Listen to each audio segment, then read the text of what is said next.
How to change profile picture on YouTube. So if you want to change your profile picture on YouTube, it is very simple to do so.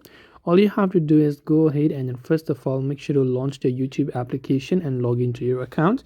Tap on your profile icon located at the bottom right, and from here you want to simply go to view channel.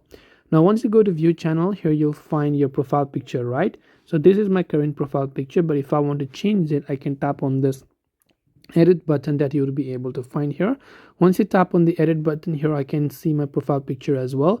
Just tap on your profile picture and tap on gallery option, and from here you can simply select another picture that you wish to basically upload as a profile picture, and basically once you've done that, you will be able to upload them, and this way you should be able to go ahead and then basically change your profile picture on YouTube. I hope that this video really helped you. If you have got any further questions, queries or doubts, feel free to leave them down in the comment section. Thank you for watching and see you in the next video.